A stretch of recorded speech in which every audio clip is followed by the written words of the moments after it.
स्वागत की ये श्रृंखला के समाप्त होने के साथ ही हमारे इस पैनल सत्र का अम्ब्रेला थीम गीता के भगवान द्वारा दैवी संपदा का पुनर्निर्माण का समय। गीता के ही एक श्लोक को लेकर के इसको आगे बढ़ाती हूँ। यदा यदा हि धर्मस्य ग्लानिर्भवति भारत अभ्युत्थानं धर्मस्य तदात्मनं सृजाम्यहम् परित्राणाय साधूनां विनाशाय च दुष्कृतां धर्म संस्थापनार्थाय संभवामि युगे युगे।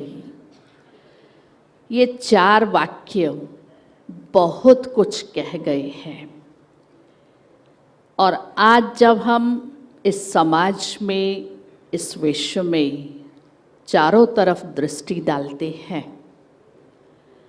तो जो शब्द है यदा यदा हि धर्मस्य ग्लानिर्भवति भारत है,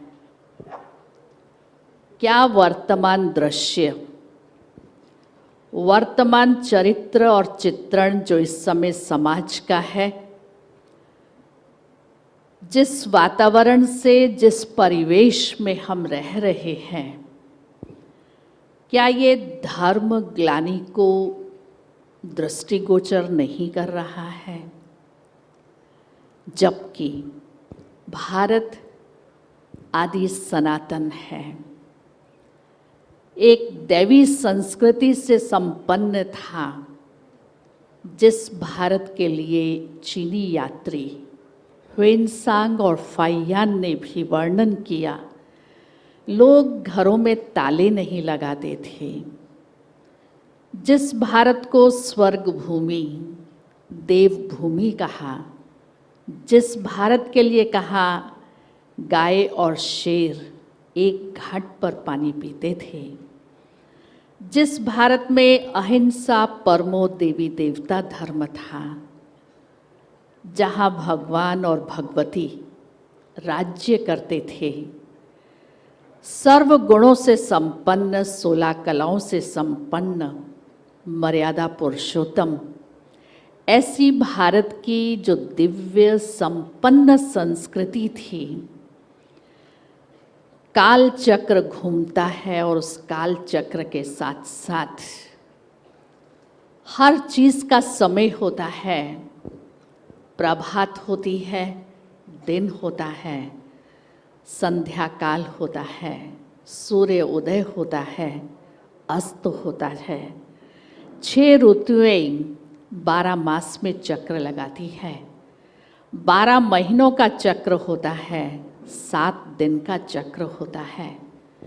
भारत की ये श्रेष्ठ संस्कृति जो दिव्य गुणों से, दैवी संस्कृति से संपन्न थी, कालांतर में देवता भी अपने पुण्य को भोग करके वाम मार्ग में चले गए और वो दैवी संपदा से धीरे धीरे शनै शनै आसुरी वृत्तियाँ मनुष्य के अंदर आती गई। और आज परिस्थिति क्या है, वर्णन करने की आवश्यकता नहीं। एक ही सेंटेंस में कहूँगी, चारों ओर अत्याचार, पापाचार, भ्रष्टाचार, बलात्कार, चरित्रहीनता चरम सीमा पर है। महसूस होता है गीता का ये वचन यदा यदा ही। प्रश्न उठता है आज के इस परिवेश में यदा यदा ही का यथार्थ भाव और अर्थ क्या है? इसके लिए मैं आदरणीय भ्राता ब्रिजमोहन भाई से अनुरोध करती हूँ, कृपया इस शब्द पर प्रकाश डालते हुए इसकी सार्थकता और इसकी सत्यता पर अपना स्पष्टीकरण दीजिए। ओम शांति। ओम शांति।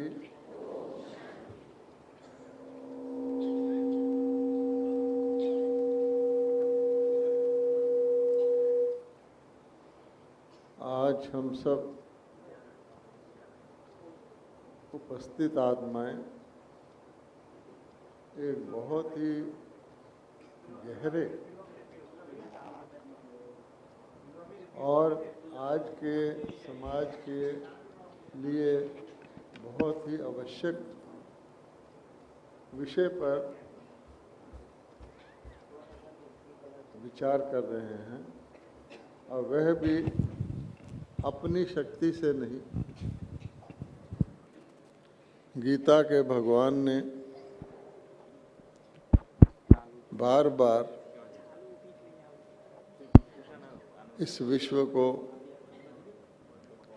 परिवर्तित किया। परिवर्तन दो तरह का होता है। एक तो ऊपर से नीचे आने का परिवर्तन, और एक होता है बहुत इम्पोर्टेंट नीचे से ऊपर जाने का परिवर्तन। हर चीज दुनिया के अंदर नई बनती है। कोई भी वस्तु पुरानी बनाई नहीं जा सकती, नई बनती है और पुरानी होती है। इसलिए नए से पुराना होना तो स्वाभाविक है। कोई भी दुनिया की चीज सदा काल के लिए नई नहीं रहती।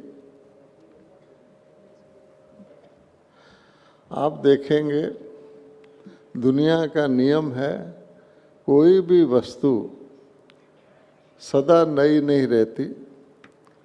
कहा जाता है नया 9 दिन, पुराना 100 दिन। तो इसी प्रकार से ये सृष्टि अनादि है। आत्माएं भी अनादि हैं, हमारे परम पिता भी अनादि हैं, प्रकृति भी अनादि है, तो ये खेल भी अनादि है। तो अनादि वस्तु जो होती है, कोई भी चीज़, वो चक्रिक क्रम में आती है, अर्थात वो घूमती रहती है, क्योंकि उसका ना कोई आद होता ना कोई अंत होता है। तो उसके अंदर फिर नई का क्या आशय है? तो नई का अर्थ होता है नवनिर्माण, पुनर्निर्माण।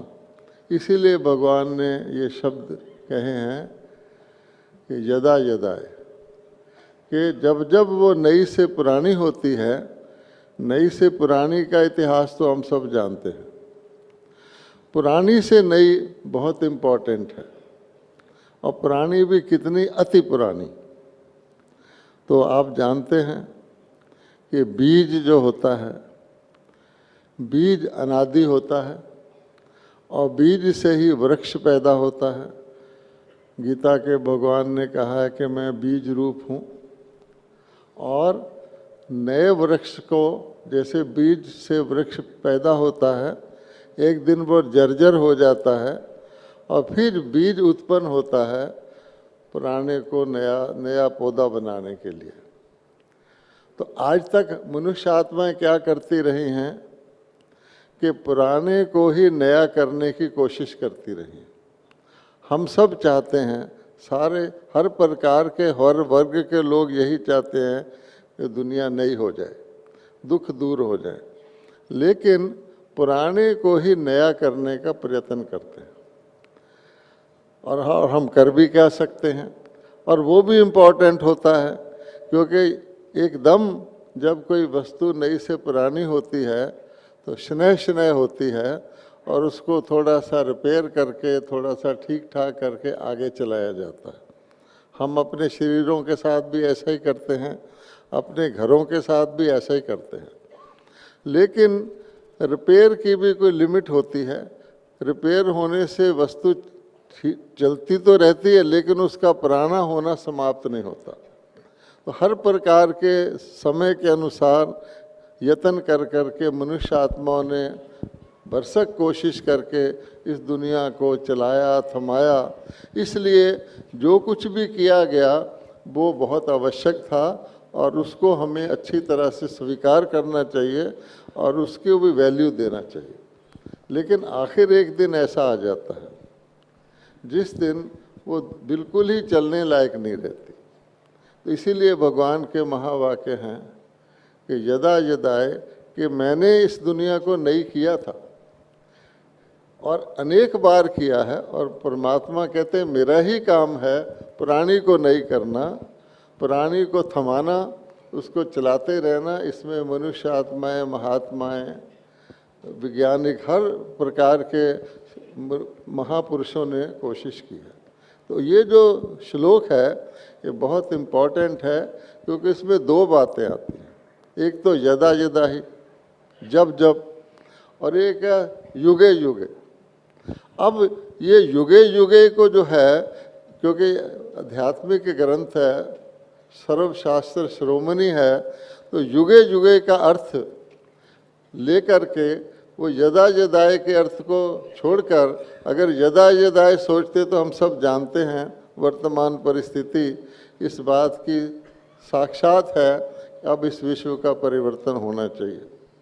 क्योंकि हर प्रकार के व्यक्ति अब चिंता में आ गए हैं कि ना तो प्रकृति कंट्रोल में है, ना मानव का मन कंट्रोल में है। कोई भी चीज़ जो है करनी चाहते हैं एक तरफ होती है उसका रिवर्स। तो ये तो जानते हैं कि यहाँ कुछ होना चाहिए, मनुष्यों के कंट्रोल से बाहर है, परमात्मा ही इसको ठीक कर सकते हैं।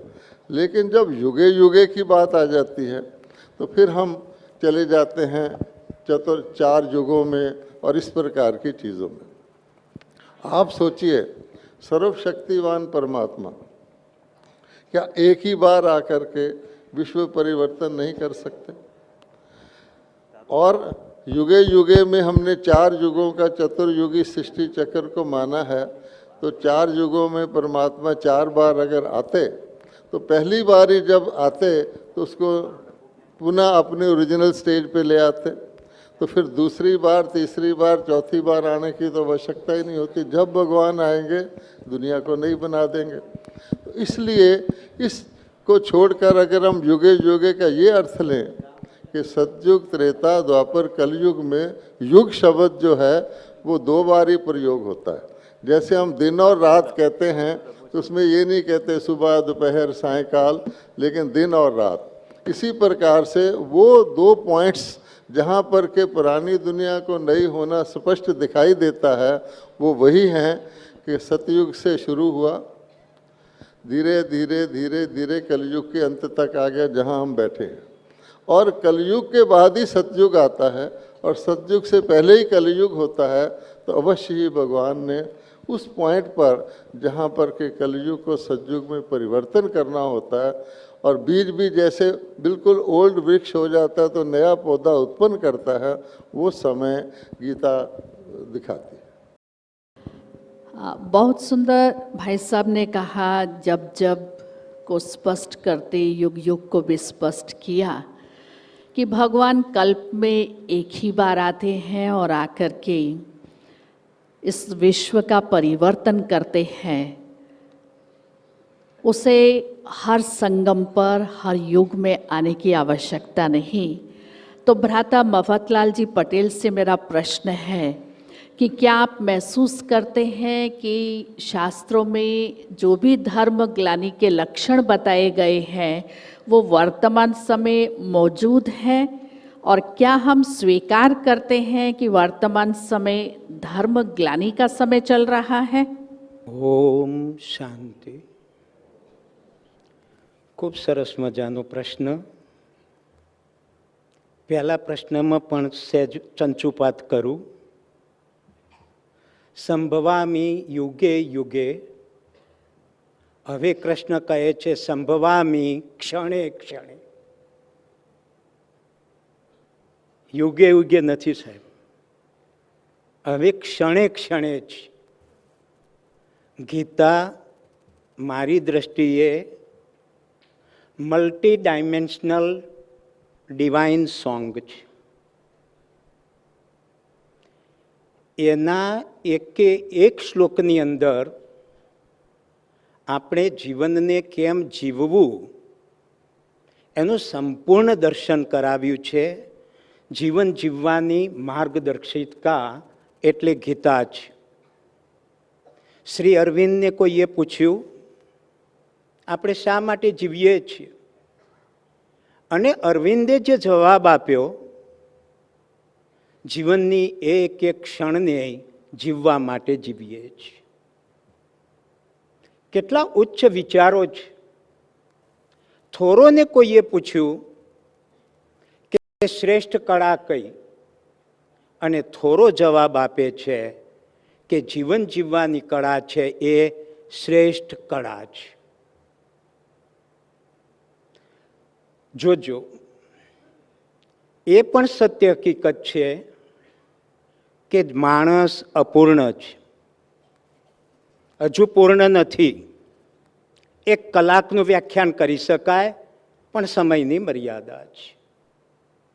અને માણસ અપૂર્ણ છે, પરિણામે મેન મેડ સત્ય કદી સત્ય ન હોઈ શકે. એ રિલેટિવ ટ્રુથ હોઈ શકે, પણ એબ્સોલ્યુટ ટ્રુથ ના હોઈ શકે. એબ્સોલ્યુટ ટ્રુથ તો માત્ર ભગવાન કે ઈશ્વરે જે કંઈ કહ્યું હોય એ જ એબ્સોલ્યુટ ટ્રુથ હોઈ શકે. કૃષ્ણને યુદ્ધ પૂરું થાય છે પછી અર્જુન કહે છે, મને કુરુક્ષેત્રના મેદાનમાં બહુ મજા નથી આવી ગીતા સાંભળવાની, મને ફરથી હવે સમજાવો. અને ત્યારે કૃષ્ણ કહે છે, હવે ના બને. શા માટે? તો કૃષ્ણ કહે છે, એ વખતે હું બ્રહ્મલીન હતો. અને જ્યારે બ્રહ્મલીન અવસ્થાની અંદર કૃષ્ણએ જ્યારે કુરુક્ષેત્ર ધર્મક્ષેત્રની અંદર જે વાત કરી, એ વાત ઈશ્વરીય વાત છે, પરિણામે એ एब्सोल्यूट सत्य है। मफतलाल भाई, इसमें थोड़ा सा एक कंट्राडिक्शन है। आप कह रहे हैं कि ईश्वर संपूर्ण है, मनुष्य कोई संपूर्ण नहीं हो सकता, और जब उसको कहा गया कि जो गीता वहाँ सुनाई थी कुरुक्षेत्र में, उस समय मज़ा नहीं आया था, अभी पुनः सुनाए, तो श्री कृष्ण को भी ब्रह्म में लीन होने की आवश्यकता थी, तो वो कैसे हुए? ગાંધીજીએ કૃષ્ણ માટે પણ એક સરસ શબ્દ વાપર્યો છે, એ અવતારીય વિશેષ પુરુષ છે. આ ગાંધીજીના શબ્દો છે. પાછળ સાથે સાથે એ પણ તમને કહી દઉં, કૃષ્ણ યોગેશ્વર ખરા, કૃષ્ણ યુગાચાર્ય ખરા, પણ કૃષ્ણ એબ્સોલ્યુટ યુગ નથી. કૃષ્ણ રિલેટિવ યુગના છે. તમે કહેશો કઈ રીતે? જો કૃષ્ણ એબ્સોલ્યુટ હોત તો યુદ્ધના મેદાને અર્જુનને કહે છે કે તારો સ્વધર્મ સાચવવાનો છે, તારે રણ છોડવાનું નથી. એ જ કૃષ્ણ જયદ્રથની વાત આવે છે મહાભારતની અંદર, અને વસુદેવને બધા મથુરામાં ભેગા થયા છે, ત્યારે કૃષ્ણને કહેવામાં આવે છે કે તમારા હિસાબે રક્તપાત થશે. અને એ જ કૃષ્ણ, રિલેટિવ કૃષ્ણ, એક બાજુએ કુરુક્ષેત્રની અંદર रणमा जवानी बात करनार रणछोड़ बने। मफतलाल भाई, थोड़ा सा इंटरप्शन कर रही हूँ। मेरा प्रश्न था कि वर्तमान समय जो शास्त्रों में या उपनिषदों में धर्म ग्लानि का समय वर्णन किया हुआ है, क्या वर्तमान समय धर्म ग्लानि का समय दिखाई देता है, उसके चिन्ह दिखाई देते हैं कि वर्तमान समय धर्म ग्लानि का समय है। सही बात है। दीदी जी का प्रश्न यह है कि वर्तमान समय में धर्म अभी भी अस्तित्व अपना रखा है या नहीं। મિત્રો, ધર્મની વ્યાખ્યા મતાંતરવાળી છે, એ પણ સત્ય કહી દઉં. વિજ્ઞાનનો માણસ છે તો પાણીના ગુણને પણ એને ધર્મ કહે છે. પાણીનો ગુણ એ પાણીનો ધર્મ છે. પ્રાણીનો ગુણ એ પ્રાણીનો ધર્મ છે. તો હવે સવાલ એ રહે છે કે શું ધર્મ અત્યારે અગાઉ જે કહેવાયો એ સચવાયો છે? તો સત્ય હકીકત એ બની છે કે જેમ જેમ યુગો આગળ વધતા ગયા, સતયુગ, ત્રેતાયુગ, દ્વાપર યુગ અને કલયુગ, સતયુગની અંદર ધર્મનું આચરણ હતું, સત્યનું આચરણ હતું, અને માણસો પણ ધર્મને આચરણાતા. પણ ત્રેતાયુગની અંદર મારી દ્રષ્ટિએ, મારા વાંચન પ્રમાણે ભ્રાંતિ શરૂ થઈ માણસની અંદર, અને સાચું ખોટાના ખ્યાલો ઊભા કરતા ગયા. ત્યાર પછી દ્વાપર યુગ આવે છે, અને દ્વાપર યુગની અંદર વળી પાછી અજ્ઞાનતા આવે છે. ત્યાર પછી આગળ વધીએ છીએ આપણે, અને કલયુગ આવે છે. ત્યારે યાદ કરો, મહાભારતની અંદર પણ નળ અને દમયંતીની જે વાર્તા મૂકી, પ્રસંગો મૂક્યા છે, ત્યારે નળના શરીરની અંદર કે છે કલયુગ દાખલ થયો. અને કલયુગનો પ્રભાવ એટલે મોહ, માયા, ક્રોધ, અહમ ને પોષનારો હતો. અને પરિણામે આપણી દ્રષ્ટિએ, આપણી સ્થૂળ દ્રષ્ટિએ, પાછો શબ્દ વાપરું છું, હજુ તો વિચાર કરવાનો છે સૂક્ષ્મ દ્રષ્ટિનો, પણ પહેલા સ્થૂળ દ્રષ્ટિથી વાત કરું તો સ્થૂળ દ્રષ્ટિએ અત્યારે દરેકના મનની અંદર અધર્મનું રાજ છે અને ધર્મ પડાતો નથી. સવાલ એ છે, ગીતાની અંદર જો મને એક શબ્દ જડ્યો હોય તો એક જ શબ્દ જડ્યો છે, આખી ગીતાનો મન ઉપર ટોટલી કોન્સન્ટ્રેશન છે. મન એવમ કારણમ દુઃખમ ભયો કરીને એક શબ્દ છે, મોક્ષમ ભયો છે. સવારે જ મન લાગે દીદીએ એનું ઉચ્ચારણ કર્યું હતું. અને પરિણામે એ દ્રષ્ટિએ જોઈએ આપણે તો અત્યારે ધર્મનું વિલોપન થઈ રહ્યું છે, ચોક્કસ છે. પણ રાજયોગની વાત નથી કરતો, પૂર્ણ યોગની વાત કરી રહ્યો છું. શ્રી અરવિંદની પાછી જ્યારે પરમ તત્વને ઈચ્છા થઈ કે હું એકલો છું, મને નથી મજા આવતી. ક્યારની વાત કરું છું? તો 35 અબજ વર્ષ પહેલાની. એકો અહમ બહુ શ્યામ, એ જ પરમ તત્વને ઈચ્છા થઈ કે મને એકલાની મજા નથી આવતી, મારે અનેક રૂપ ધારણ કરવા છે. અને 35 અબજ પહેલા બ્રહ્મ વિસ્ફોટ થયો, જેને બિગ બેંગ થિયરી કહું. બીજા શબ્દોમાં કહું તો ઓમનો નાદ થિયરી થઈ. અને એક ક્ષણની અંદર આ સૃષ્ટિનું અવતરણ થયું છે. ધીરે ધીરે ધીરે ધીરે અતિમનસ, અધોમનસ, illumined mind, super mind, physical mind, પ્રાણ તત્વ, મન તત્વ, શરીર તત્વ જ્યારે અસ્તિત્વમાં આવ્યા, જોજો શું બન્યું? તો શિવને જીવરૂપ ધારણ કર્યું. અને હવે મારે સૂક્ષ્મ દ્રષ્ટિએ તમને વાત કરું, હવે પછીના વર્ષોની અંદર જે ઉત્ક્રાંત થઈ હતી, ઇન્વોલ્યુશન થયું હતું, હવે ઇવોલ્યુશન થશે. પરિણામે ધર્મનું અધર્મ તરફ આવવું અને હવે થશે અધર્મનું, મારો દ્રષ્ટિકોણ છે, ધર્મ તરફ ઉપર જવું. Thank you. धर्म ग्लानि के ऊपर हम सभी चर्चा कर रहे हैं कि इस कलयुग के अंदर धर्म होते हुए भी धर्म में आस्था,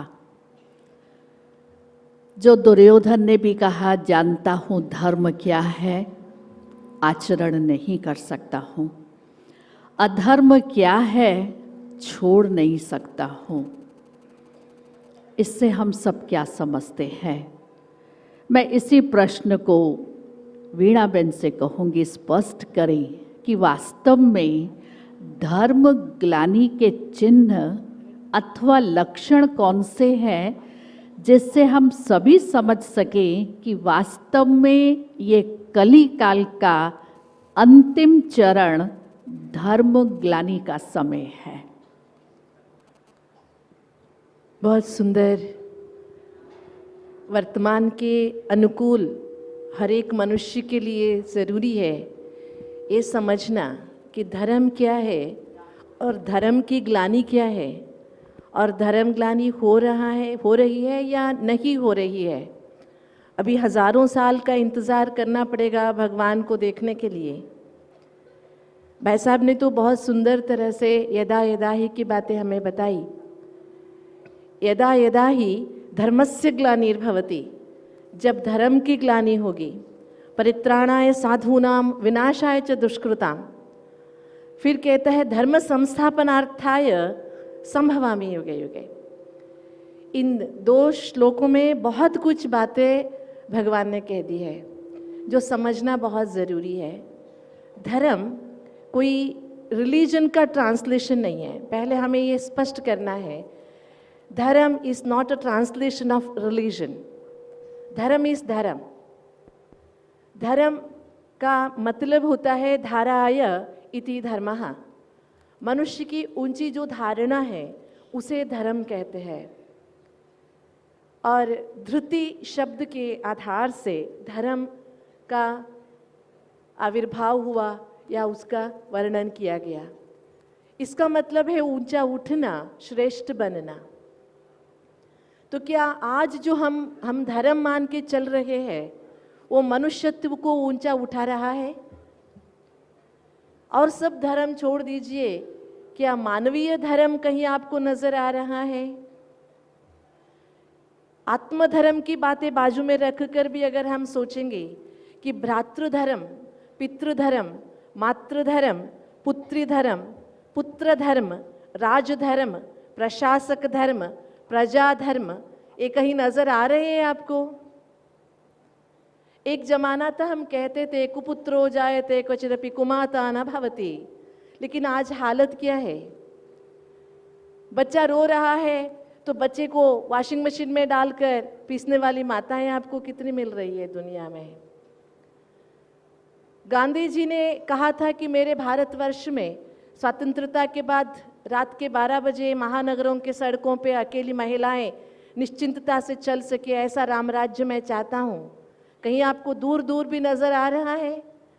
दोपहर के 12 बजे भी महानगरों के सड़कों पर नारियां सुरक्षित नहीं है. नारियां तो छोड़ो, 3 साल की बच्ची भी सुरक्षित नहीं है. तो क्या ये धर्मग्लानि नहीं है? धर्मग्लानि के कुछ एक लक्षण जो महाभारत में वर्णन किया गया है कि दूध का व्यापार होगा. आपको नजर नहीं आ रहा है? केमिकल दूध, केमिकल मिल्क. अनाज पुड़ियों में बिकेगा, किसी के घर में बोरियों भरकर अनाज आपको नजर नहीं आ रहा है. केशों का श्रृंगार होगा, पीछे से देखो तो नारी कौन है पुरुष कौन है समझ में नहीं आता, ऐसा जमाना आ गया है. कन्या अपनी मुंह से वर मांगेगी. ये मेरी बातें नहीं है, वेद व्यास जी ने महाभारत में लिखा है. हर जगह हम ये धर्मग्लानि की बातें देख रहे हैं. आकाश से अग्निवृष्टि होगी, चतुर्वर्ण अपने धर्म को बैठेंगे. ये तो बातें कॉमनली हमको देखने को मिल रही है. गाय गंदगी खाएगी, देख रहे हैं गंदगी क्यों, पॉलीथीन भी खा रही है गाय। इसके उपरांत भी बहुत सुंदर बात गीता की जो है, महाभारत में जो है कि 6 साल की बच्ची माँ बनेगी।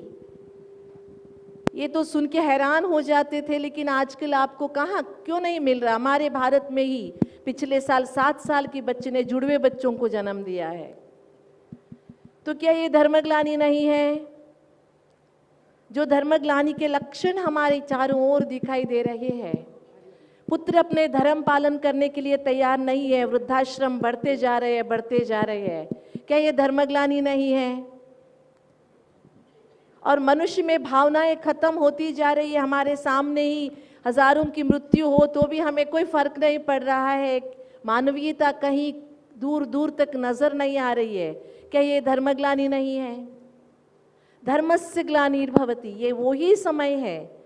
भगवान ने ये नहीं कहा कि जब मैं एक बार धर्म स्थापन करके चला जाऊंगा फिर इस दुनिया में अनादिकाल तक धर्म ही धर्म पनपेगा, ऐसे नहीं कहा है। भगवान ने कहा 5000 साल पहले कि जब जब धर्म की ग्लानि होगी पुनश्च मैं आऊंगा। गीता में एक बहुत सुंदर श्लोक है, ते तम भुक्त्वा स्वर्गलोकम विशालम क्षीणे पुण्ये मर्त्यलोकम विशन्ति एवं त्रयी धर्मा मनुप्रपन्ना गतागतम काम कामा लभन्ते।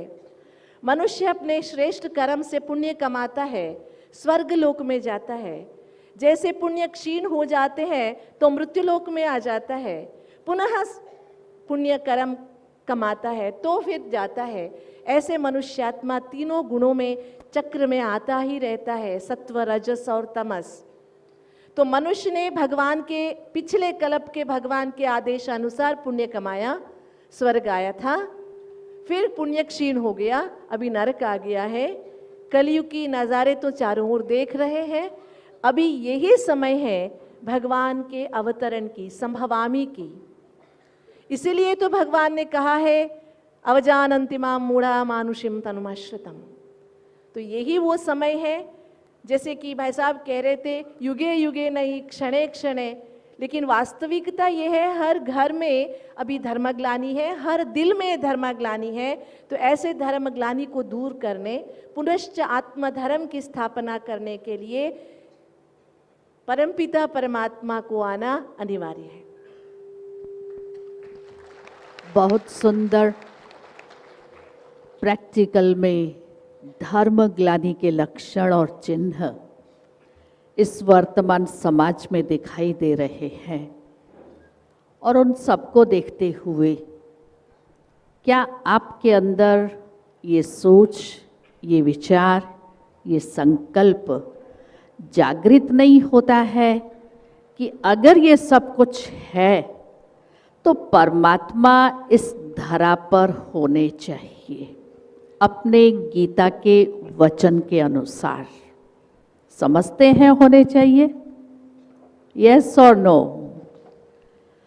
और अगर वो इस धरा पर होने चाहिए तो कई प्रश्न उठाते हैं कि अगर भगवान धरती पर हो तो धरती पर इतना अत्याचार, पापाचार, बलात्कार, भ्रष्टाचार, चरित्रहीनता जहाँ देखो वहाँ एक प्रश्नार्थ है। तो भगवान जो इस धरा पर अवतरित होते हैं, जिनको हम कहते हैं वो अजन्मा है, अकर्ता है, अभोक्ता है, मुख नहीं है वो बोलता है, पाँव नहीं है वो चलता है, आंखें नहीं है वो देखता है, ऐसी वो कौन सी प्रतिमा, वो यादगार हमारे सामने है। और वो किस प्रकार से इस धरा पर आकर के इस धर्मग्लानि के समय, जबकि अधर्म अपनी चरम सीमा पर है, आसुरी वृत्तियां अपनी चरम सीमा पर है, तो दैवी संपदा की स्थापना किस प्रकार से करता है? क्योंकि गीता में ही भगवान ने कहा है कि मुझे कोटों में कोई, कोई में भी कोई, और उसमें भी कोई विरला ही मुझे पहचानता है। इसका भावार्थ, इसका यथार्थ अर्थ हम किस प्रकार से महसूस करें कि भगवान इस धरा पर है, कहाँ है, कैसे है, किस रूप में है, क्योंकि चलते फिरते साधारण भाषा में भी हम कहते हैं, ना जाने किस वेश में नारायण मिल जाए। वो कौन सा रूप होगा और वास्तव में वो भगवान किस रूप में है? मैं इस प्रश्न का जवाब चाहूंगी भ्राता पी.के. जानी साहब से।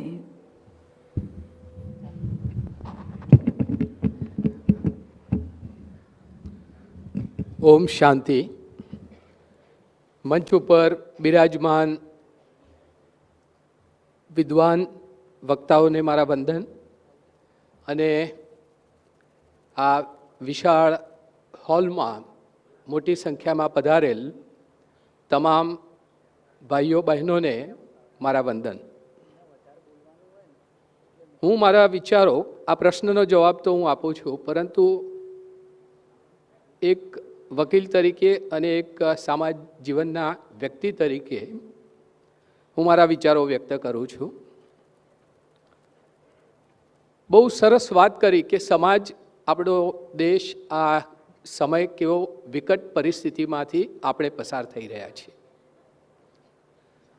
પરંતુ એક વિષય મારો આ દ્રષ્ટિથી જોવાનો છે અને દેટ ઇઝ પોઝિટિવિટી, કે સમાજમાં કેટલું બધું સરસ કામ પણ થઈ રહ્યું છે। આવા ગીતા મહાસંમેલન કદાચ મહેસાણામાં આવો પહેલો પ્રસંગ છે કે આવું ભવ્ય પ્રસંગ આટલા વિદ્વાન વ્યક્તિઓની હાજરીમાં થઈ રહ્યો છે, એટલે steps are in the right directions, આપણે ખૂબ સાચી દિશામાં જઈ રહ્યા છીએ। That is one thing. Second thing કે સમાજમાં ખાસ કરીને ભણેલા વર્ગમાં એક એવી માન્યતા છે કે ધર્મ, કોઈ સંપ્રદાય અથવા તો ગીતા એ બધું ધાર્મિક વસ્તુ છે। દીદીએ કહ્યું એમ કે આને ધર્મ સાથે જોડી દીધું છે, અને ખાસ કરીને હિન્દુ વિષયો સાથે।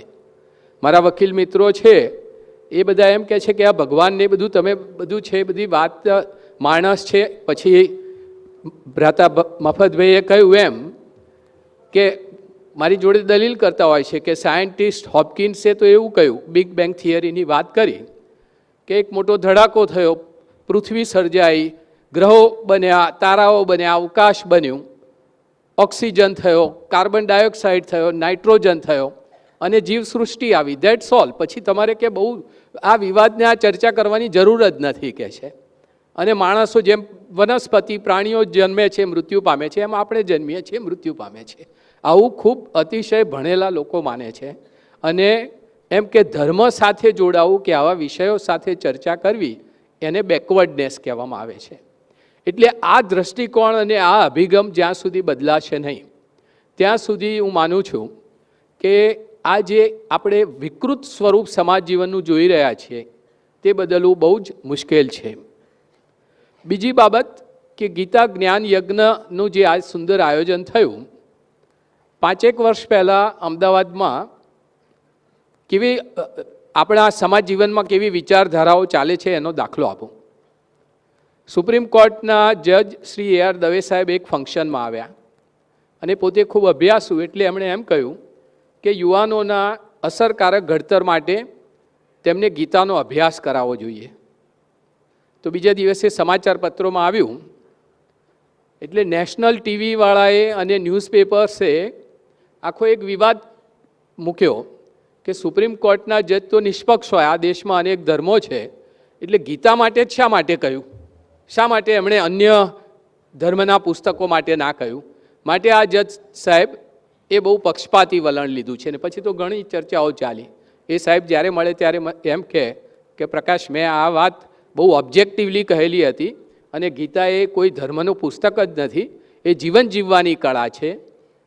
પરંતુ આ પ્રકારનો માહોલ જો ભારત દેશમાં ચાલતો હોય તો મિત્રો વિચાર કરો કે આ સમગ્ર દુનિયામાં 500 દેશો, 500 કરોડની વસ્તી, એમાં આપણી સંસ્કૃતિ સાથે વિચારધારા કરાવતા દેશો કેટલા? 1 અથવા 2, આપણો જ દેશ। એટલે આ પ્રકારની જે સુંદર પ્રવૃત્તિઓ જે આપણા સમાજમાં ચાલી રહી છે તે પ્રવૃત્તિઓનું મોટા ભાગના લોકો દ્વારા પ્રોપર એપ્રિશિએશન નથી. એટલે હું માનું છું કે આને વધારે ને વધારે લોકભોગ્ય કરવી જોઈશે. 20 વર્ષ પહેલાં મુંબઈમાં જન્માષ્ટમીના દિવસે સન્મુખાનંદ હોલમાં, આવા જ મોટા હોલમાં એક સમારંભ થયો ભગવાન શ્રી કૃષ્ણ વિશે, અને બહુ જ નામાંકિત વ્યક્તિઓ હાજર હતા. પૂજ્ય મોરારી બાપુ પણ હાજર હતા. એટલે એક વ્યક્તિએ બધા અનેક પ્રશ્નો પૂછ્યા. તો એક વ્યક્તિએ પૂછ્યું કે આ બધું તમે કહો છો તો ભગવાન કૃષ્ણ ખરેખર જન્મ્યા હતા કે છે? એ વાત જ કે છે બરોબર બેસે એવી નથી કે છે. એટલે વિદ્વાન વક્તા સ્વર્ગસ્થ હરીન્દ્ર દવેએ બહુ સુંદર જવાબ આપ્યો. એમણે એમ કહ્યું કે તમે એનો ખૂબ જ વિગતવાર અભ્યાસ કરશો ત્યારે જણાશે કે આ દેશ કેટલો મહાન હતો અને આપણે કેટલા ભાગ્યશાળી છીએ કે આવો મહામાનવ આ પૃથ્વી ઉપર આપણા ગુજરાતમાં અને દ્વારકા સુધી આવ્યા, જેને આપણે ભગવાન કૃષ્ણ કહીએ છીએ. પરંતુ સાથે એક બહુ સુંદર વાક્ય કહ્યું. એમણે એમ કહ્યું કે ભગવાન કૃષ્ણના જન્મ જેવી કોઈ વિરલ ઘટના માનવીય સંસ્કૃતિમાં થઈ નથી. ભગવાન કૃષ્ણના જન્મ જેવી વિરલ ઘટના માનવીય સંસ્કૃતિમાં નથી થઈ. અને પછી પેલા પ્રશ્નકર્તાને ઉદ્દેશીને કહ્યું કે જો તમારી વાત કદાપી સાચી હોય તો ભગવાન કૃષ્ણ જેવી ઉત્તમ નવલકથા આ માનવીય સંસ્કૃતિમાં હજી સુધી આવી નથી. કહે છે આવી સુંદર વિચારધારાઓ જ્યારે પ્રચાર અને પ્રસાર થાય, આજે દીદીએ કહ્યું કે આપણો સમાજ કેટલો અસુરક્ષિત છે, પણ દુર્ભાગ્યે આ પ્રકારના લોકો સમાજમાં ક્યાં છે? અહીંયા બેઠેલા કેવા લોકો સાથે જેમને કોઈ જ મૂલ્યો નથી, કોઈ સિદ્ધાંત નથી, કોઈ ધર્મના વિચાર નથી, કોઈ સાંસ્કૃતિક. એવી પરિસ્થિતિમાં હું માનું છું કે આ પ્રકારના સંમેલનો, આ પ્રકારનો પ્રચાર પ્રસાર ખૂબ વિશાળ વર્ગ તરફ લઈ જવામાં આવે. જે લોકો અનટચ છે તેમની પાસે લઈ જવામાં આવે અને તેમને સમજાવવામાં આવે કે આ કોઈ ધર્મ કે કોઈ વિધિ કે પેલું વિધિ વિધાન નથી, પરંતુ જીવન જીવવાની કળા છે. આ કર્મયોગ, જ્ઞાન યોગ, ભક્તિ યોગ એ લાઈફને કેવી રીતે જીવવી એનું એક માર્ગદર્શન આપે છે. તમે ઉચ્ચ વિચારો ઉપર તો પછી જજો, પરંતુ બેઝિકલી આ સમાજ જીવનમાં તમારી આ જીવન યાત્રા કેવી રીતે સારી રીતે પસાર કરો તેની જો કોઈ ગાઈડલાઇન્સ જોઈતી હોય, કોઈ ગાઈડ જોઈતી હોય, કોઈ બુક જોઈતી હોય તો આ ગીતા છે.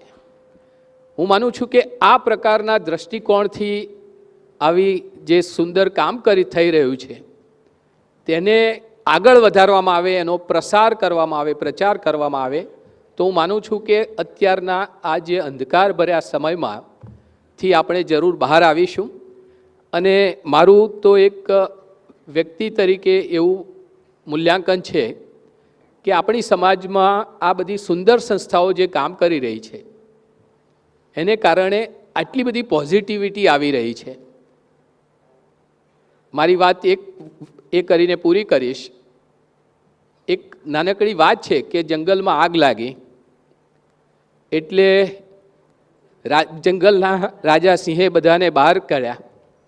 ત્યારે એક ચકલી બાજુની તળાવમાંથી પાણી લઈ અને જંગલની આગ ઓલવવા જતી હતી. એટલે સિંહને એને બોલાવી. આ એક કાલ્પનિક વાર્તા છે. સિંહે એને બોલાવી, તને ખબર છે આ કેટલી ભયંકર આગ લાગી છે? હાથીથી માંડીને અમે બધા અહીં બહાર ઊભા છીએ અને તું આ ટીપું ટીપું લઈને ત્યાં જાય છે, કોઈ વાર અંદર મરી જઈશ તો. એટલે કહે છે કે રાજા મને એ વાંધો નથી, પરંતુ જ્યારે આ વાત થશે કે જંગલમાં ભયંકર આગ લાગી હતી તો એક ચકલી ટીપે ટીપે પાણી લઈને એક આગ બુઝાવવાનો પ્રયત્ન કરતી હતી.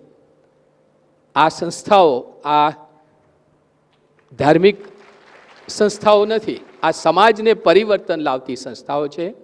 તેથી મને અહીંયા હું એમ કહીશ કે આઈ એમ વેરી ઓપ્ટિમિસ્ટ. ખૂબ સારા પરિણામો આવશે અને ખૂબ સારું કામગીરી થઈ રહી છે. મને અહીં આવ્યા પછી એટલું બધું જ્ઞાન થયું, એટલી બધી માહિતી મળી. ખરેખર મારો રવિવાર ધન્ય થઈ ગયો છે. મારા નતનક પ્રણામ. I really appreciate Jani Saab to have a positive and elevated attitude. अगर समाज का हर व्यक्ति इतना पॉजिटिव एटीट्यूड रख ले तो बहुत आज नहीं इसी सेकंड इस धरती पर पुनः स्वर्ग स्थापित हो जाएगा। लेकिन प्रश्न ये था,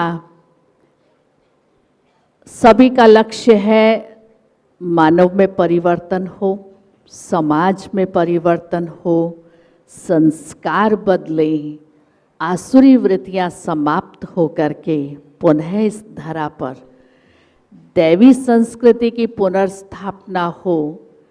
और ये चारों तरफ जो हर चीज़ अति पर गई है, उस अति का अंत निश्चित है और उसका अंत करने के लिए स्वयं सृष्टि के नियंता को, रचयिता को इस धरा पर आना ही पड़ता है और वो अवश्य अपना कार्य इस सृष्टि को पुनः रिजुवनेट करने के लिए आते ही हैं।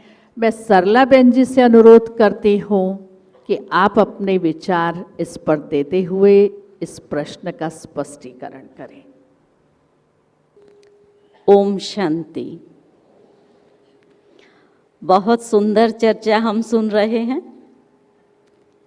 मैं सबसे पहले भाई साहब के साथ शारदा बहन जी का शुक्रिया करना चाहूँगी, जिन्होंने गीता जैसे महान ग्रंथ की जो वास्तविकता है, जो सच्चाई है, उसको हम आप सभी के समक्ष रखने का पूर्ण प्रयत्न किया है।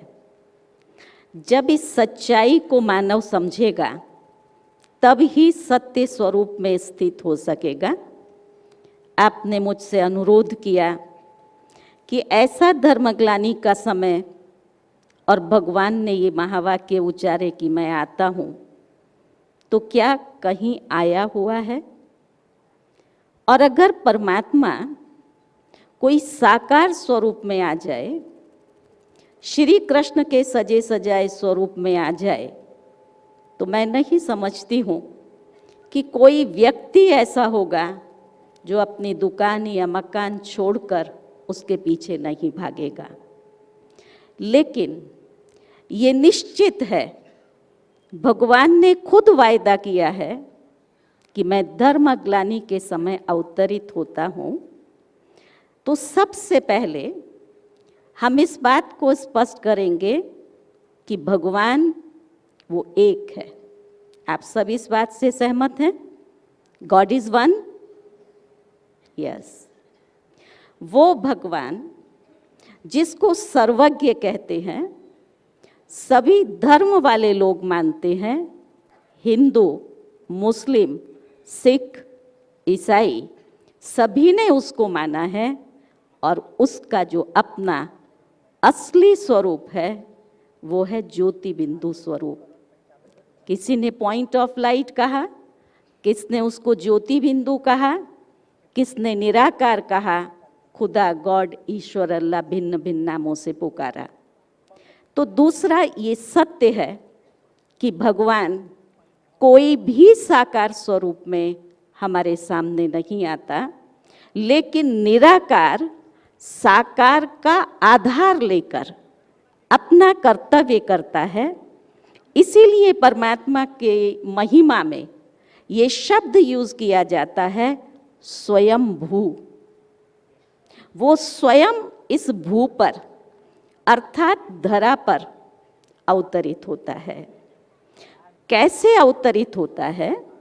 क्योंकि उसको अधर्म का नाश और सत्य धर्म की स्थापना करनी है। वक्ताओं ने बहुत सुंदर विचार हमारे समक्ष रखे कि अधर्म क्या है। उस अधर्म को खत्म करने के लिए हमारे अंदर अधर्म है, हमारे अंदर आसुरी वृत्ति है। तो इससे ये स्पष्ट होता है कि हमारी आसुरी वृत्ति को समाप्त करने के लिए उस निराकार परमात्मा को साकार माध्यम से मानव आत्माओं को जागृत करना है। तो निराकार परमात्मा जो प्रकृति को अधीन करते हैं, पर काया प्रवेश करते हैं, और ये भी स्पष्ट है कि मूढ़मती लोग मुझे तुच्छ समझ करके गाली देते हैं, तो वो स्वयंभू निराकार पर काया प्रवेश करके ये सत्य ज्ञान हमें दे रहे हैं, और हम उस ईश्वर को इन स्थूल और भौतिक नेत्रों से नहीं देख सकते, लेकिन ज्ञान के आधार से महसूस कर सकते हैं। तो इस समय पर सत्य पिता परमात्मा सत्य ज्ञान के द्वारा सत्य धर्म की स्थापना कर रहे हैं, निराकार साकार रूप के द्वारा। बहुत सुंदर। मैं समझती हूँ आप यही कहना चाहती है कि परमात्मा निराकार है, जिनको शिव कहा है सत्यम शिवम सुंदरम, और जिस शिव के भारत में 12 ज्योतिर्लिंगम मठ है, जिनको भिन्न भिन्न नाम से पुकारा है, और सर्व धर्म की आत्माएं भी उस लाइट को, उस नूर को स्वीकार करती हैं, चाहे उन्होंने अपनी अपनी भाषा में भिन्न भिन्न नाम दिए हैं।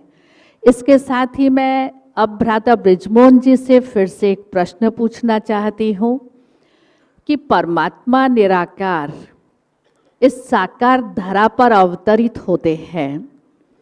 ये हम सब जानते हैं कि परमात्मा कोई सजे सजाए रूप में नहीं आएंगे, क्योंकि उन्होंने कहा है कोटों में से कोई में से भी कोई मुझे पहचानता है। इस कोटों में से कोई में से कोई मुझे पहचानता है, तो जिन्होंने पहचान लिया उनका जीवन धन्य हो गया कि उन्होंने अपने जीवन में उस परमात्मा प्राप्ति को प्राप्त कर लिया। परंतु उसके साथ साथ इतना बड़ा विश्व और इतनी करोड़ों करोड़ों मनुष्य आत्माएं हैं, उन सभी का क्या होगा?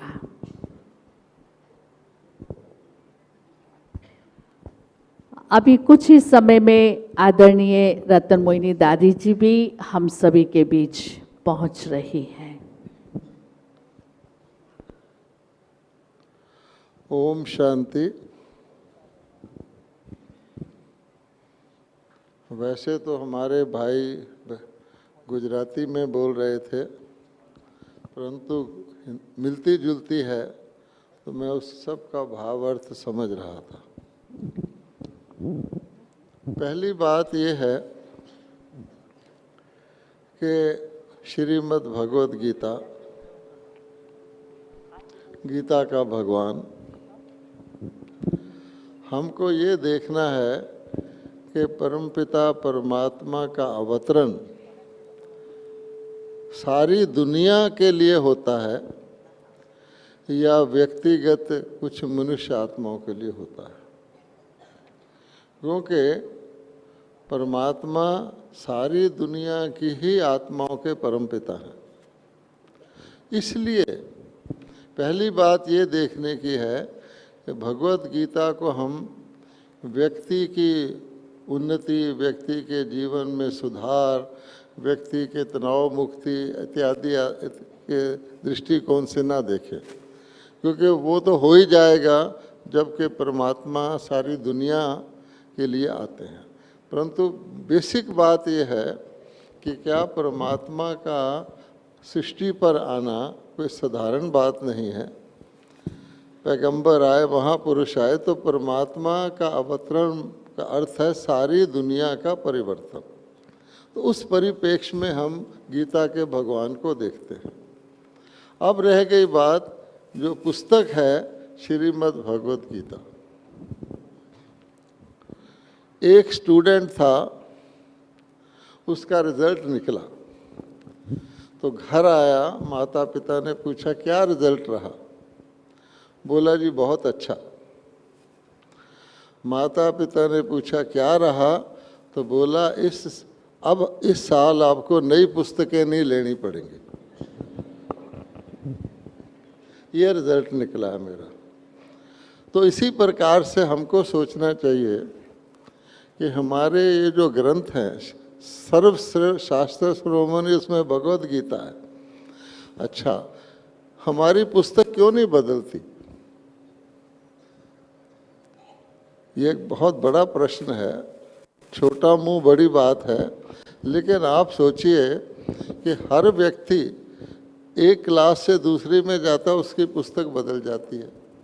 अब हमारा मौलिक पुस्तक, जिसको हम भगवानों वाच्य कहते हैं, हम दावे से कहते हैं कि इसके अंदर हर प्रकार का इलाज है। विश्व का इलाज तो छोड़ो, व्यक्ति ही इस पुस्तक को पढ़ने से क्यों नहीं उसके अंदर परिवर्तन आ जाता? इससे बड़ी तो कोई पुस्तक है ही नहीं। अब हम दूसरी बात बड़े फ़ख्र से कहते हैं कि श्रीमद् भगवद गीता के इतने लोगों ने ट्रांसलेशन किए हैं, इतनी भाषाओं में ट्रांसलेशन हो गए, हम बड़े फ़ख्र से कहते हैं। क्या भगवानों वाच्य की प्योर मिल्क में अगर आप पानी मिलाएंगे, अनेक तरह के मनुष्यों की दृष्टिकोण से उस भगवानों वाच्य को देखेंगे, तो आपके ख्याल में हम कोई बहुत बड़ा कारनामा कर रहे हैं या और ही ज़्यादा लोगों को कंफ्यूज कर रहे हैं? ये भी आपके सोचने की बात है। इसलिए भगवान ने कहा है कि मैं आया था, मैंने ज्ञान दिया था और उससे दुनिया का परिवर्तन किया था, और वह परिवर्तन डेफिनेटली बहुत समय तक, कालों युगों तक चला। जब वो परिवर्तन का जो बल था वो धीरे धीरे धीरे धीरे घटा, उससे जो देवताओं ने देव पद पाया था उनका पुण्य धीरे धीरे खत्म हुआ, तो जाकर के वो पॉइंट आया जबकि गीता के ज्ञान की आवश्यकता पड़ी। तो ये पुस्तक जो है, ये श्रीमद् भगवद गीता के भगवान ने तो लिखी नहीं है, या लिखी है? भगवान तो पुस्तक लिखते ही नहीं है। तो जैसे सूर्य जब रहता है तो रोशनी नेचुरल रहती है, लेकिन जब सूर्य अस्त हो जाता है तो भी सारी रात को चलना होता है, तो उस समय चांद सितारे निकलते हैं। इसी प्रकार से आप देखेंगे भगवद गीता में मेंशन है कि ये ज्ञान सूर्य को दिया गया था। तो सूर्य की रोशनी के समय आर्टिफिशियल लाइट्स की आवश्यकता नहीं होती। आजकल ज़रूर होती है, आजकल युग है। अब सूर्य की रोशनी अलग रहेगी, हम फिर भी नकली बत्तियां जगाएंगे। वैसे कहावत ये है कि सूर्य को चिराग दिखाने का कोई फ़ायदा नहीं। आजकल सूर्य के होते हुए भी हम नकली लाइट्स यूज़ करते हैं, वो अलग बात है। इसलिए भगवान कहते हैं कि भगवत गीता ने, पुस्तक ने बहुत बड़ा काम किया है कि रात्रि के अंदर अमावस्या नहीं होने दी। पूर्णिमा तो नहीं आई, हम कहते हैं आज शायद पूर्णिमा है, अच्छा फुल मून तो नहीं आया, लेकिन कम से कम थोड़ी सी रोशनी इस भगवद गीता से मिलती आई है। परंतु अगर कोई ये समझे कि आर्टिफिशियल लाइट को आप सूर्य बना सकते हैं, वो नहीं हो सकता। इसलिए वो रोशनी से हम जीते आए, लेकिन धीरे धीरे तमोप्रधानता आती है। हर चीज़ को प्राणी होना ही होता है। आज वो स्थिति है जिसको हम सब जानते हैं। किसी एक व्यक्ति का सवाल नहीं है, किसी एक धर्म का सवाल नहीं है, सारे विश्व का प्रश्न है। भाई साहब ने ठीक कहा, अगर मैंने ठीक समझा है, कि आज तनाव से कौन व्यक्ति मुक्त है? तनाव बढ़ता जा रहा है।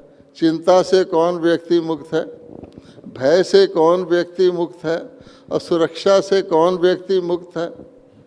इसलिए हम कुछ भी आज दुनिया में कर लें, हर व्यक्ति चाहता है कि मैं सुखी हो जाऊं, लेकिन ये कलयुग का प्रभाव है कि यहाँ जैसे कोई व्यक्ति सीढ़ी नीचे उतरता है तो नीचे ही जाता है, नेक्स्ट स्टेप नीचे ही जाना है, तो इसको कोई रोक नहीं सकता।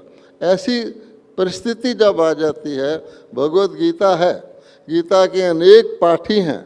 हम तो कुरुक्षेत्र में बार बार जाते हैं, वहाँ पूरी यूनिवर्सिटी है। भगवत गीता को लोग मनन चिंतन करते हैं, लेकिन फैक्ट क्या है कि दुनिया के अंदर तनाव बढ़ रहा है कि नहीं बढ़ रहा है? चिंता बढ़ रही है कि नहीं बढ़ रही है? दुराचार बढ़ रहा है कि नहीं बढ़ रहा है? अब हमारी भारत की नारियों की तो बात छोड़ो, छोटी बच्चियों से लेकर ग्रैंड मदर तक के साथ क्या हो रहा है। हर महिला डरती है कि पता नहीं मेरे साथ क्या हो जाए। ये कोई ऑर्डिनरी दिशा नहीं है। तो भगवान कहते हैं धर्म ग्लानि का अर्थ ये, हर चीज़ अपना धर्म छोड़ दे। आप जहर भी खाइए तो आप मरेंगे नहीं, क्योंकि नकली जहर होगा। आज पानी की धर्म गिलानी है कि नहीं, कि हम बोतल में पानी पी रहे हैं।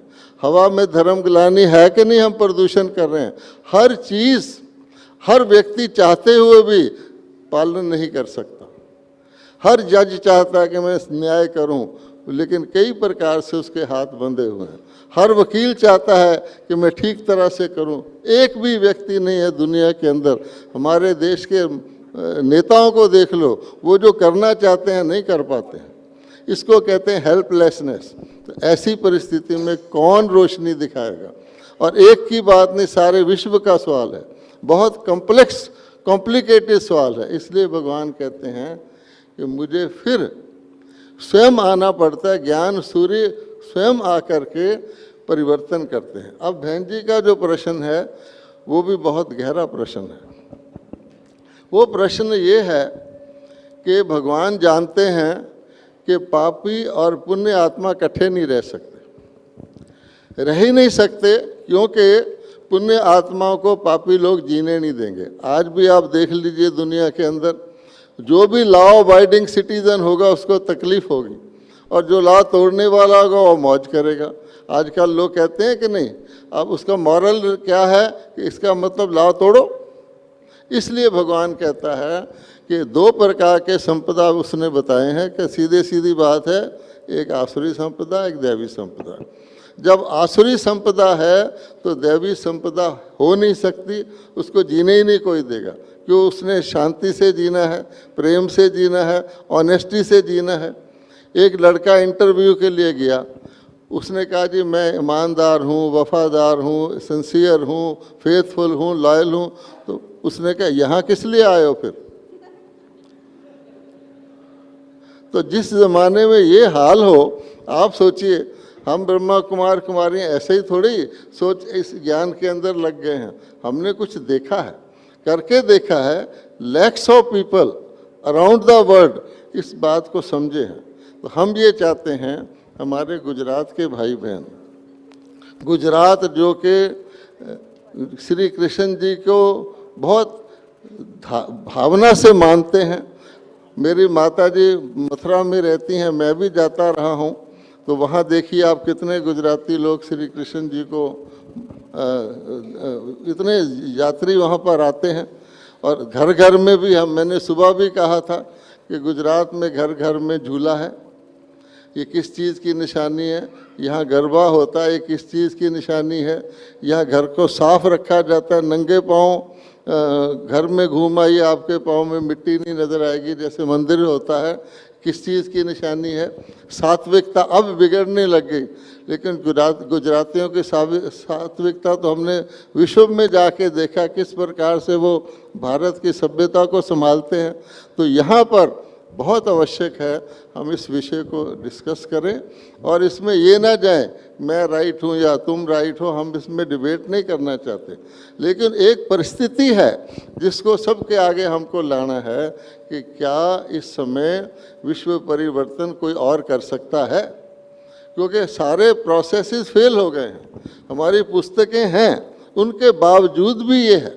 इसलिए हम चाहते हैं सब भाई बहनों का ध्यान इस तरफ आकर्षित करना कि भगवान ने क्या कहा था।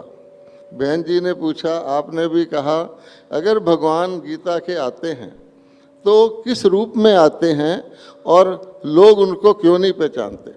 वरना जैसे बहन जी ने कहा आज श्री कृष्ण आ जाएं तो कौन होगा जो उनको पहचानेगा नहीं और सब कुछ छोड़ करके उनके पीछे नहीं लग जाएगा। इसलिए भगवान गीता है और भगवान खुद कह रहे हैं, 4 जगह कहा हुआ है कि मुझे मनुष्य नहीं पहचानते, मैं प्रकृति को अधीन करके आता हूँ। तो वो मैं आपको थोड़ा स्पष्ट करता हूँ। पहली बात, परमात्मा का हमारे देश में कोई यादगार स्मारक है तो कौन सा है? सीधी बात है। पहली बात आप देखिए कि हम परमात्मा ने नमः किसको कहते हैं? हम देवाय नमः कहते हैं, महादेव कहते हैं, परमात्मा ने नमः किसको कहते हैं? तो एक ही नाम है, शिव परमात्मा ने नमः। है कि नहीं है? आप सब बता दीजिए। दूसरी बात, जिस शिव को हम परमात्मा ने नमः कहते हैं, उसकी प्रतिमा या उसका जो प्रतिबिंब है किस रूप में भारत में पाया जाता है?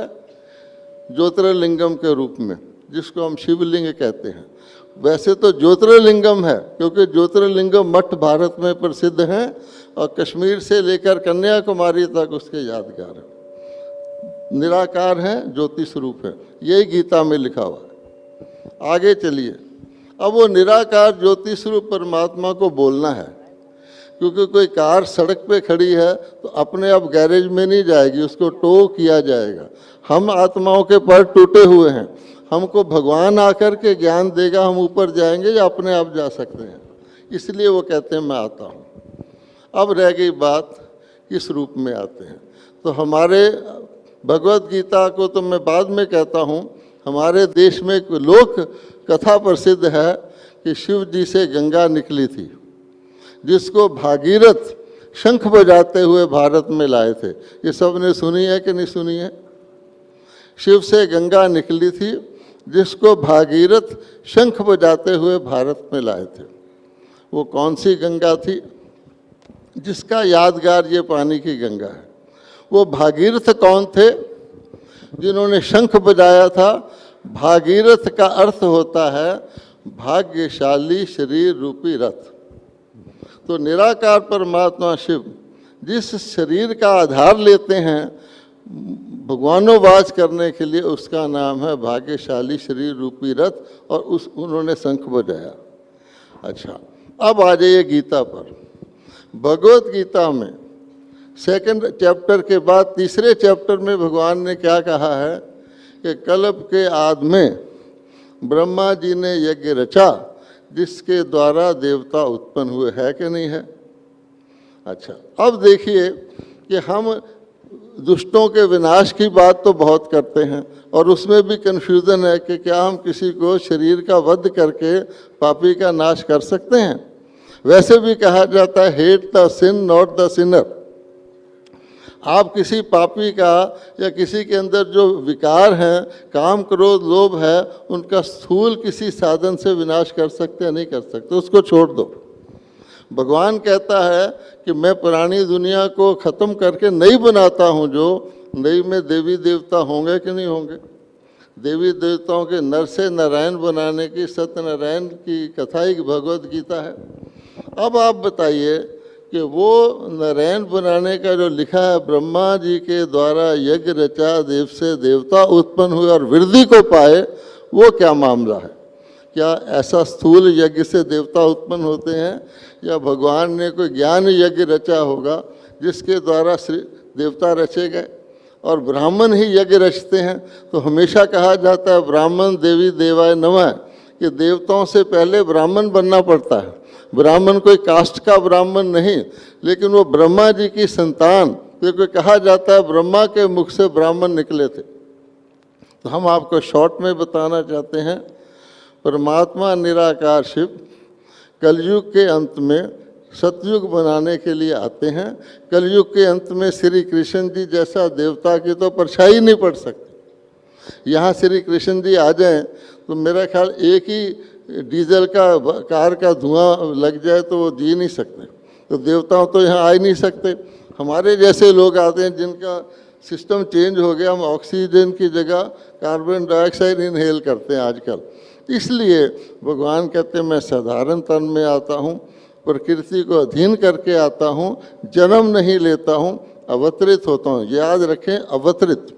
अब अवतरित होके ब्रह्मा के भाग्यशाली शरीर रूपी रथ में अवतरित होके भगवान गीता सुनाते हैं, जिससे मनुष्य ब्राह्मण बनते हैं, अर्थात मर्जीवा जन्म लेते हैं, और वो ब्राह्मणों को ज्ञान दे देकर भगवान देवता के लिए तैयार करते हैं। ये है मामला सारा। इसलिए आप देख लीजिए, शास्त्र पढ़ लीजिए, तो ब्रह्मा एक साधारण व्यक्ति, एक साधारण, भगवान कहते ही हैं मुझे साधारण तन में आए हुए परमात्मा को मनुष्य नहीं पहचानते। पहले तो जन्म वो समझते हैं भगवान किसी अच्छे रूप में आएगा। अब लास्ट बात ये है, श्री कृष्ण जी का नाम गीता में कैसे आ गया? तो वास्तविकता ये है कि उस ब्रह्मा को, साधारण व्यक्ति को ही परमात्मा, क्योंकि फर्स्ट उनका अडॉप्ट किया हो, जिसके द्वारा भगवान पिता, गुरु और शिक्षक के रूप में ज्ञान देते हैं, उसकी प्रारब्ध है श्री कृष्ण। 16 कला संपूर्ण, सर्वगुण संपन्न, विश्व के सर्वश्रेष्ठ देवता लॉर्ड कृष्णा को गॉड शिवा ने लॉर्ड कृष्णा बनाया पिछले जन्म में। इसलिए ब्रह्मा को आदि देव कहते हैं, प्रजापिता कहते हैं। तो वो श्री कृष्ण जी की आत्मा ही जब अंत में आती है, उसके अंदर वो इच्छा होती है कि मैं देवता बनूं और बनाऊं, इसलिए ब्रह्मा का नाम मिक्स किया गया है। तो ब्रह्मा की रात, शिव की रात और हमारी देवियों की जगराता, ये सब मिक्स किया हुआ है। तो इस वक्त वो कार्य चल रहा है। ब्रह्मा कुमारी, ब्रह्मा की पुत्रियां होने के नाते हम आपको वही संदेश दे रहे हैं। ओम शांति।